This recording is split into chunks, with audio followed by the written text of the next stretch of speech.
Hello दोस्तों, कैसे आप सब दोस्तों। उम्मीद है आप लोग सभी सही होंगे, सेफ होंगे। दोस्तों आज की जो न्यूज है मैं आपको बता देता हूं। जैसे उत्तराखंड से आ रही है बीएड वर्सेस एनएस जूलियट चल रहा है, आपको पता है। अब इसमें क्या है, बीएड वाले बता रहे हैं कि पीआरटी में हम जल्दी शामिल हो जाएंगे, जल्दी ये हो जाएगा वो हो जाएगा। तो आपको बता देता हूँ उसमें क्या है। इसमें क्या है कि जो बिन मायामल केस है, आप जानते ही हो उसको, आपने देखा भी है। उसका क्या था, उससे जब लगाया गया था तो हाई कोर्ट ने एक ऑर्डर दिया था कि जितनी भी वैकेंसी है 2018, मतलब जो केस है, केस नंबर 323 था, आपको पता ही है कि इसी के समकक्ष सभी जितनी भी वैकेंसी इसके समकक्ष रहेगी। इसके लिए क्या किया गया, विश्वनाथ जी ने जो बिन मायामल केस है उसकी पैरवी कर रहे हैं। उन्होंने क्या किया है कि जो मनदीप कालारी जी है, एडवोकेट साहब, उन्होंने कैविएट दाखिल कर दिया सुप्रीम कोर्ट में। वो कैसी है मैं आपको बता देता हूं, पूरा संक्षेप में सुनेगा क्या है। अभी सब मैं देखे बारी बारी समझाता हूं क्या है। उत्तराखंड में 2018 से बीएड नियुक्ति की सुप्रीम कोर्ट में कैविएट फाइल लगा दी गई है।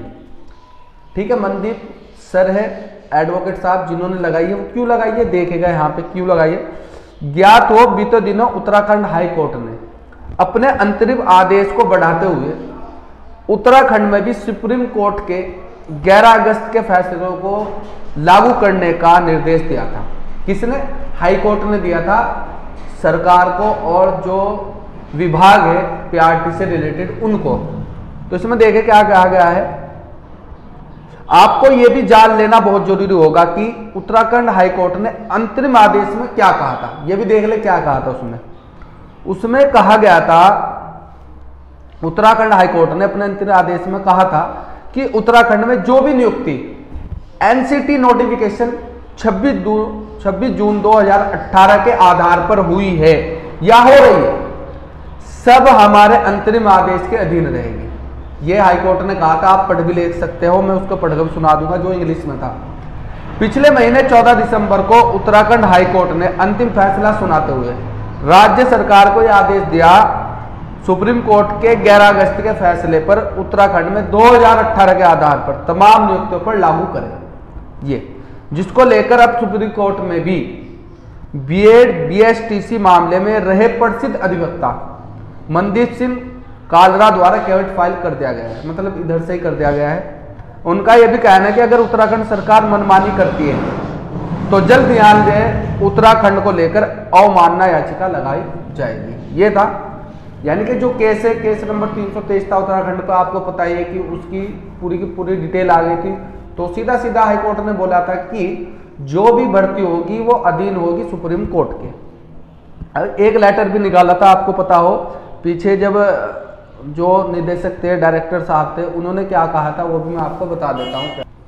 देखिए ये दिया गया था, लेटर लिखा गया था, प्रेषक निदेशक प्रारंभिक शिक्षा उत्तराखंड ननूरखेड़ा देहरादून, प्रारंभिक शिक्षा उत्तराखंड, इनको लिखा गया था कि जितनी भी भर्ती है वो केस नंबर 323 के अधीन रहेगी।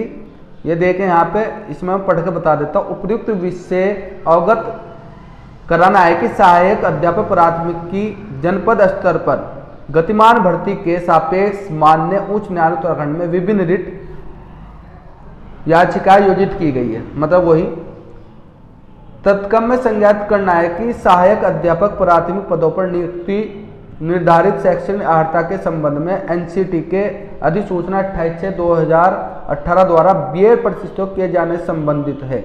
यानी कि रिट संख्या 323/2022 में लगाए। सीधा सीधा इसका मतलब कि सारी चीजें इसके अधीन रहेगी।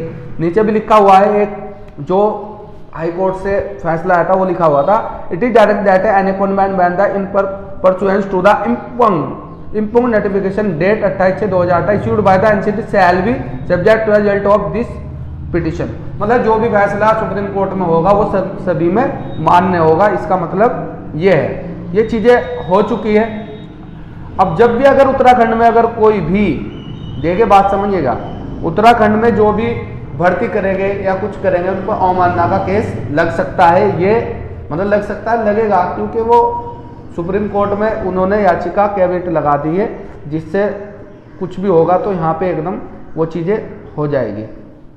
अब देख सकते हैं पूरे देश के अंदर जो है 1 से 5 तक की कक्षा है जितनी, उसमें बीएड जो है अब एलिजिबल नहीं रहा है उसके लिए। तो दोस्तों ये जो कैविट लगाई गई है वो लगाई गई है आपके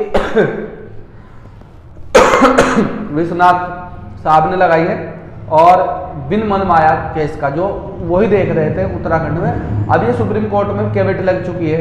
अब देखते हैं कि अवमानना केस लगेगा नहीं। अगर ये भर्ती करेंगे तो अवमानना का केस 101% लगेगा। तो दोस्तों यही है, आगे आप लोग जितने भी है NHD हो या कुछ भी हो, देखिए मैं एक सजेशन आपको देना चाहूँगा, जो भी काम करे एकजुट होकर करे। कोई इधर जा रहा है पश्चिम की तरफ, कोई उत्तर की तरफ, कोई कहीं कोई कहीं, एक जगह बैठ करके बात करके भाई ये मेरा काम है, ये मेरा काम है, जल्दी काम होगा। अगर आप एक दूसरे से रूठेंगे, इधर से इधर मुंह चढ़ा कर रहेंगे तो काम होने से रहा बिगड़ेगा इतना। तो दोस्तों यही है, आप लोग जो है जैसे बिहार में है वो अपने नेताओं से मिले, क्योंकि उत्तराखंड हुआ ये पूरा बीजेपी शासित प्रदेश हो गया है। यूपी हुआ वो भी ऐसे ही है, राजस्थान भी ऐसे, यहाँ से कोई बात नहीं उठाएगा। बात वहां से उठेगी जहाँ पे आपके अलग अलग सांसद होंगे, जैसे आपके कहाँ पे हैं बिहार में। बिहार वाले अगर चाहे तो 2 दिन में काम हो जाए, जो भी चाहे। ठीक है, तो दोस्तों वीडियो को लाइक करें, कमेंट करें, शेयर करें। धन्यवाद।